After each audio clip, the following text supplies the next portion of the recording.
Hai guys, ketemu lagi bersama saya Yustin. Masih di dalam pembelajaran terkait dengan sistem informasi geografis, di mana kali ini kita akan belajar memvisualisasikan data menjadi informasi dengan menggunakan titik sentroid. Nah, apa itu titik sentroid?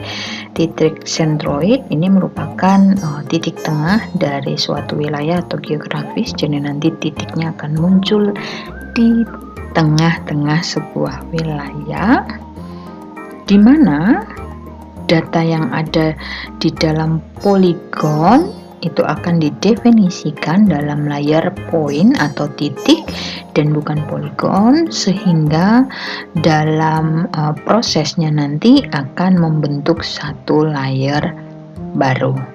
Nah, kita langsung aja siapkan dulu, teman-teman silakan mempersiapkan apa-apa saja yang diperlukan di dalam latihan ini.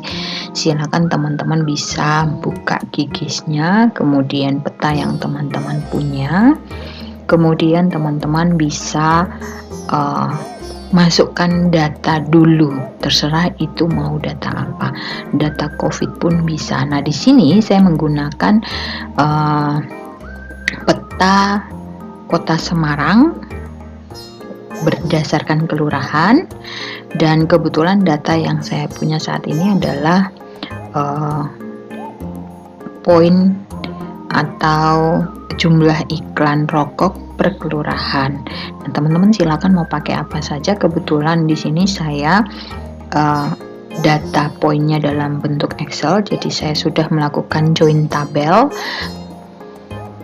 Nah, untuk melakukan join tabel, teman-teman bisa lihat di video-video sebelumnya, itu ada terkait dengan join tabel.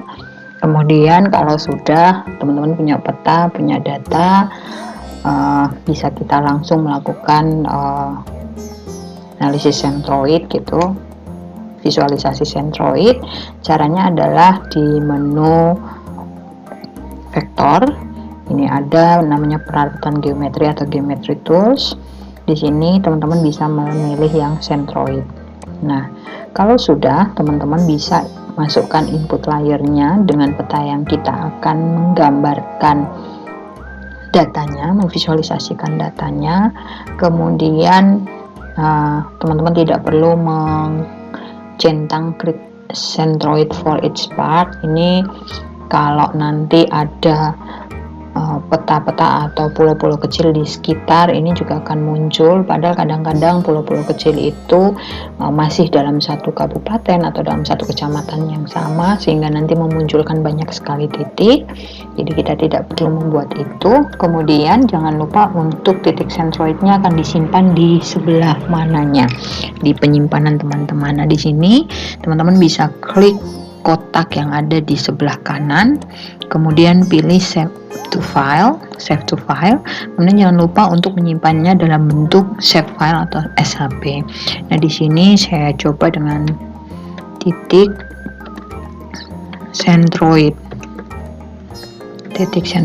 kemudian saya save. Kalau sudah, teman-teman tinggal lakukan run.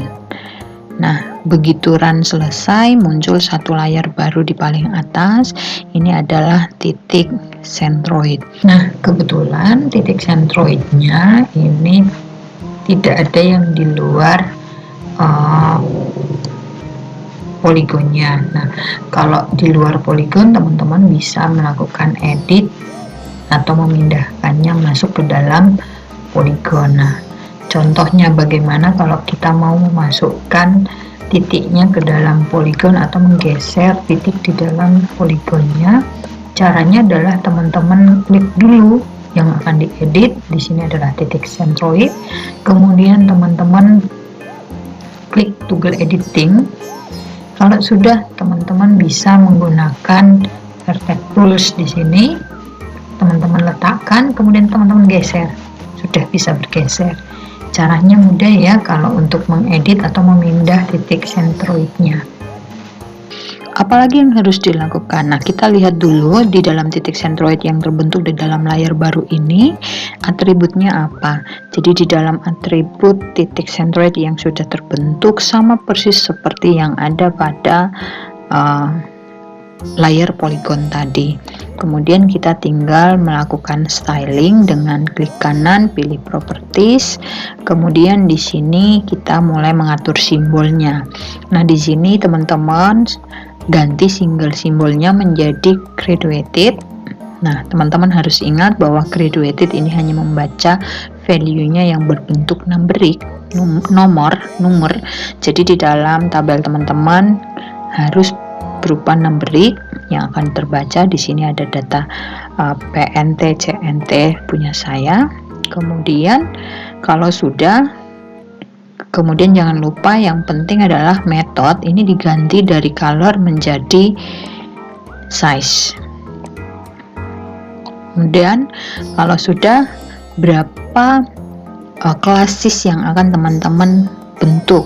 Di sini saya coba menjadi 3 kelas aja. Otomatis akan muncul seperti ini. Dia akan membaginya equal count. Di sini bisa teman-teman atur sendiri mau berdasarkan apa. Kemudian kalau teman-teman punya standarnya sendiri, contoh saya mau mulai dari 0, tidak ada sampai dengan ada. Teman-teman tinggal double klik kemudian diganti dengan 0. Kemudian di sini bisa teman-teman atur sendiri sesuai dengan keinginan. Seperti ini, saya coba seperti ini. Kemudian kalau sudah, teman-teman apply. Kemudian oke. Di sini sudah muncul titik centroid bulatan, karena ini warnanya sama bisa kita rubah juga, disesuaikan warnanya. Ini teman-teman kalau mau ditransparan juga bisa. Contoh di sini saya pakai warna merah aja. Oke, semua akan saya ganti dengan warna merah.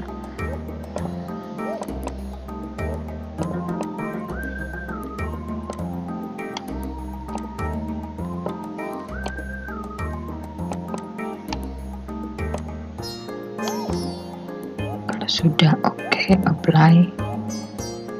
Kalau teman-teman mau nanti ditransparankan supaya lebih transparan, di sini juga teman-teman bisa atur gitu ya. Jadi peta dasarnya juga bisa terlihat. Silakan. Ini kalau sudah apply, sudah jadi. Ini titik centroid. Seperti ini titik centroid. Kemudian selain menggunakan menu yang sudah ada di QGIS, kita juga bisa menggunakan menu tambahan dari plugin. Di sini teman-teman bisa lihat Real Centroid. Teman-teman tinggal klik Real Centroid, kemudian install. Kemudian yang menjadi pertanyaan, apa bedanya plugin Real Centroid dengan Centroid yang sudah disediakan oleh QGIS di dalam menu vektor Geometry Tools. Nah, dalam menu vektor Geometry Tools di sini Centroid bawaan dari QGIS dibuat pada titik puput dari simbol poligon. Jadi titik centroid bisa terbentuk di luar poligon. Jadi ada kemungkinan bahwa titik yang muncul, titik centroid itu muncul di luar dari poligon. Nah,